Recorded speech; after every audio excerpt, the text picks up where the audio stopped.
Primeramente, buenas noches, licenciada. Mi nombre es Rebeca. Nosotros somos estudiantes de la Universidad Privada del Norte y bueno, estamos realizando esta entrevista con fines de, formaciones académicas para conocer más acerca de lo que es su rol como psicólogo clínico, los desafíos y la experiencia laboral que tiene. Continuamos con los datos generales.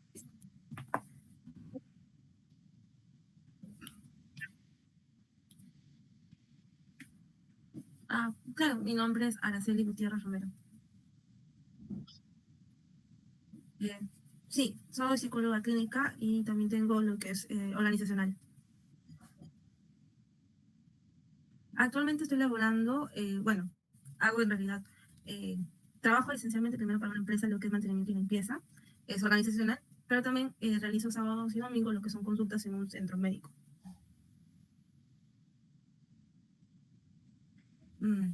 Ya llevo unos 3 para 4 años, más o menos, porque dentro de la pandemia todo se paró en su momento. Yo me iba a graduar para 2020-2021. Tuve que aplazarlo a partir de 2021-2022, ¿no?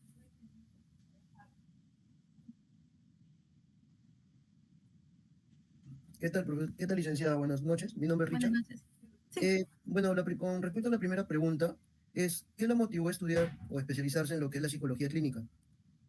Bueno, mayormente yo a veces me cuestionaba, como uno ha pasado en la etapa de adolescencia y a veces el no ser escuchado, comprendido, sucedía en mi momento cuando fui adolescente. Y eso lo pasé también cuando tenía otros compañeros y a veces querían pedir consejos, a veces alguna llamada de atención, no entendían, ¿no? Entonces eso hizo que las personas no podían comprender o no podían entender qué es lo que les pasaba, no solamente por la etapa de adolescencia, sino más adelante. A veces llegamos hasta a veces quedarnos con pequeños traumas, sucesos, entonces eso también como que quería yo poder resolverlos, ¿no? No solamente por mí, sino también para otras personas, y entonces quería comunicarme o poder auxiliar de esa forma. Bueno, continuamos con la segunda pregunta. ¿Qué enfoque teórico o corriente psicológica prefiere y me podría decir el por qué? Y bueno, en parte lo que es un enfoque teórico, yo mayormente de todo lo que te dan, te enseñan, son varios, ¿no? En realidad, pero de a pocos pues uno va identificándose con uno. La psicología humanista fue una de las primeras que me llamó no solamente la atención, sino es que va sobre todo dando a entender más que todo entre comillas y para no dar redundancia al ser humano, ¿no? El trato, la forma de empatía, la naturaleza de cómo se empiezan a poder resaltar las emociones o la parte de cómo reacciona la persona, ¿no? Y la cognitiva y el cognitivo y el conductismo son las básicas también que todo psicólogo también tiene que ampliarse, ¿no? Cómo es que el ser humano va comportándose desde inicios, desde cómo empieza desde un bebé, ¿no? Y cómo se va desarrollando de a pocos. Entonces, esos son los que mayormente este enfoque en lo clínico especialmente, pero también en lo organizacional estuvo viendo, ¿no? Buenas noches, licenciada. Mi nombre es Wendy y a continuación nos interesa saber qué herramientas terapéuticas o técnicas utiliza con mayor frecuencia, con mayor eficacia. Ya, en ese caso, bueno, las herramientas usualmente que son las más para poder hacer son las entrevistas en base a la consultoría, el enfoque de cómo va la persona. Dentro de los tratamientos usualmente también estoy utilizando lo que es en parte de la terapia, el diagnóstico, el tratamiento e intervención. También a veces por consulta también cómo van, porque eso va detallado, pero mayormente cuando hay problemas ya un poco más a fondo se entra un tratamiento, ¿no? El tratamiento ya se va a deber a cuánto tiempo si se tiene que prolongar. Bien, la siguiente pregunta que también nos interesa saber es, ¿qué dilemas éticos o emocionales se presentan con mayor frecuencia en su trabajo? Dilemas éticos. Bueno, lo primero es la confidencialidad. Creo en parte que uno no tiene que revelar asuntos de algunos pacientes, más no solamente dar como un ejemplo, no dando algo en específico.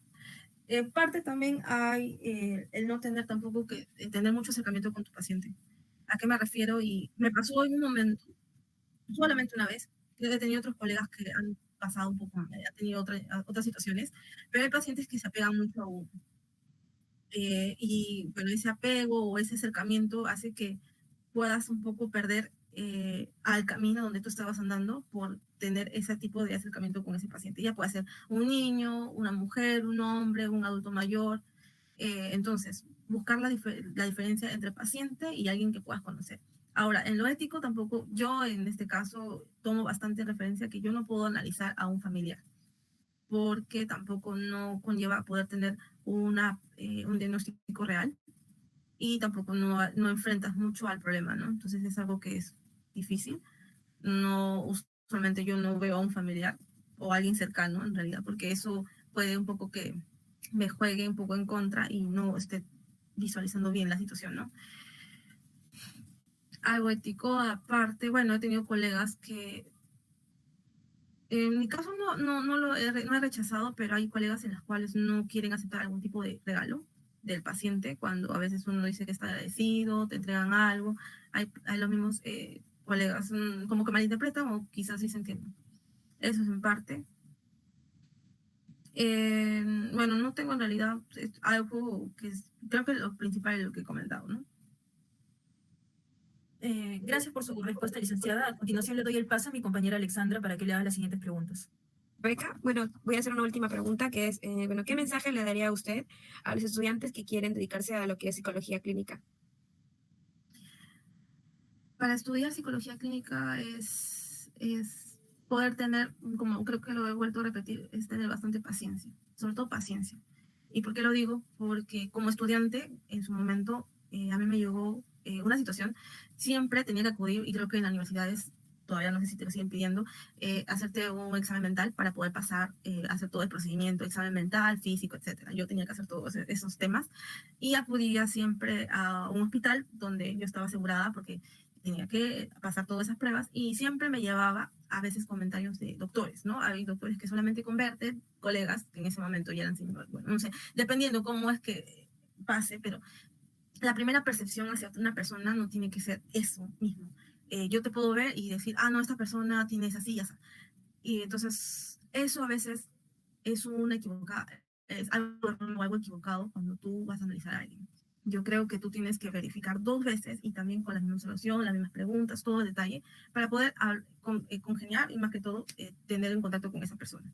Ese es mi primer punto y por eso hay que tener paciencia. Sobre todo hay muchos pacientes que también no te quieren decir nada, están súper callados. Tú tienes que buscar la manera que por cucharas te saque algo para poder ya tener cómo empezar a trabajar con la persona. Enfrentarte a que van a haber pacientes en las cuales vas a tener mucho que trabajar, así como hay pacientes que se van a negar a poder empezar algún trabajo contigo.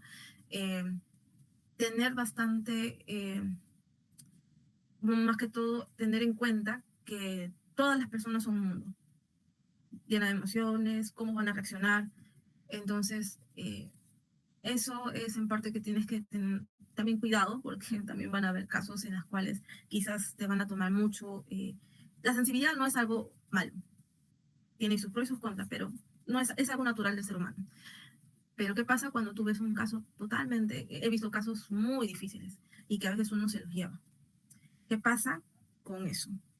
Uno tiene que saber cómo dejar ese caso o esa situación en el mismo lugar donde tú has enfrentado. No llevarlo contigo porque eso te va a causar nuevamente un problema y eso ya no lo vas a poder enfrentar o quizás te va a ser un poco duro el tener que soltar. A veces tú tienes que, quizás he visto pacientes que ya no llevan con los mismos doctores por esas mismas razones, que a veces se adentran al caso y ya no se pueden, no pueden recuperar al paciente. Entonces, eso inmediatamente, cuando tú ves un caso que no te va, o quizás te identificas, mejor es un poco decir que no. No tiene nada de malo decir que no. Siempre uno dice, no, yo quiero aceptar, ese es el caso que me gusta, que tal, pero si es tan fuerte, es mejor manejarlo de una forma más adecuada para no tener un problema más adelante.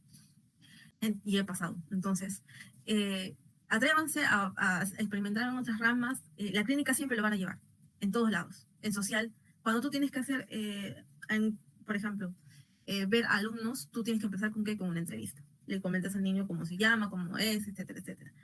En un organizacional, en una entrevista de trabajo, ¿qué haces? Entrevistas a la persona para poder sacar qué perfil es, etcétera, etcétera.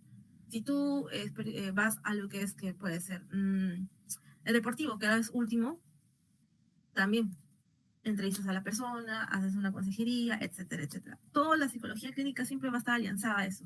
Entonces, como les digo, la madre, nunca van a despegarse, siempre la van a llevar, pero atrévanse a otras ramas también a experimentar que quizás también puedan encontrar, pero siempre la clínica la van a llevar, siempre, siempre.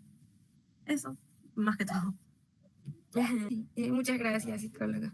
No se preocupen, igual gracias por el por tiempo. Bueno, licenciada, muchas gracias. No, Y compartir ustedes, su muchas gracias por la experiencia, espera sobre también.